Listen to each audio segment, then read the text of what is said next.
Well, I think Alistair Carmichael should reflect on his position and consider his position. Look, I'm glad we've got to the bottom of who leaked this memo, and I'm glad Alistair Carmichael has apologised for that and accepted that the contents of the memo were inaccurate. He's apologised to me and I accept his apology. I think the bigger issue, though, is the apology he owes to his constituents, because during the election campaign, on Channel 4, I think, he said that he knew nothing about this, that the first he'd known about it was when a journalist had called him on the afternoon before the story broke, and that's the basis on which his constituents voted for him.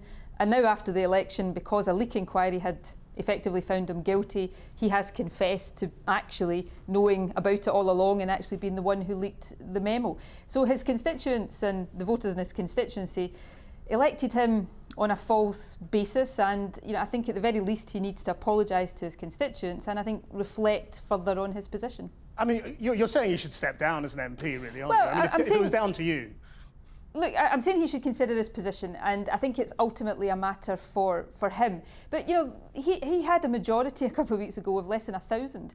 In 2010, his majority, I think, was round about 10,000. Now, we can never ever know whether, if people in his constituency had known the truth, they would still have voted for him. But surely it's reasonable to say that it is at least possible that had his voters known that he'd engaged in dirty tricks during the election campaign, the outcome of that election might have been different. We'll never know, but it might have been. So I think the issue for him is the degree of honesty or lack of honesty that he had with the voters in his constituency. If he'd put his hands up to this during the election campaign, then voters could have gone to the polls in full possession of the facts and made their own judgment. But they weren't given those facts when they were asked to vote for him. Now, the leak inquiry says that the official recorded what he thought he had heard.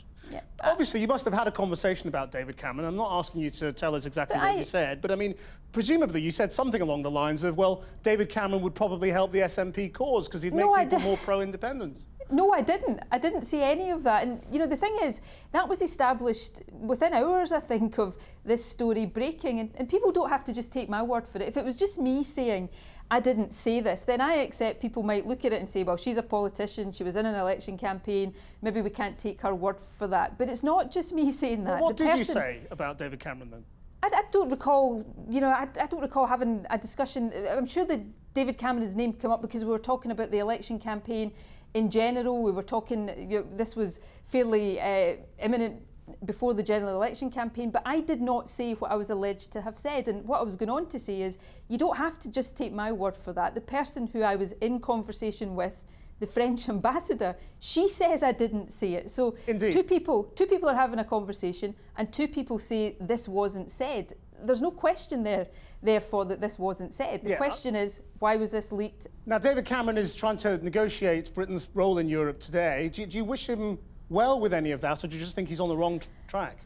Well, I certainly hope that we don't end up in an exit route out of the European Union. I think David Cameron has put the UK on a very dangerous road in that respect. I don't want to see a European in-out referendum, and I don't want to see, if there is one, I don't want to see the UK come out of Europe. I certainly don't want to see Scotland being taken out of Europe against our will, which would be possible if Scotland voted to stay in and the rest of the UK voted to come out. Just finally, on the Alistair Carmichael thing, what do you think this does for the public's view of politics and politicians?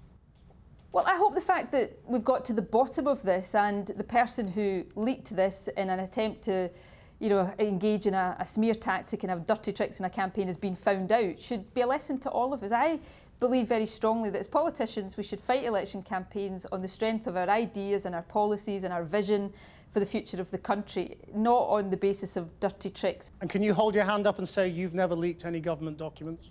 I haven't leaked government documents. Nicola Sturgeon, thank you very much. Okay.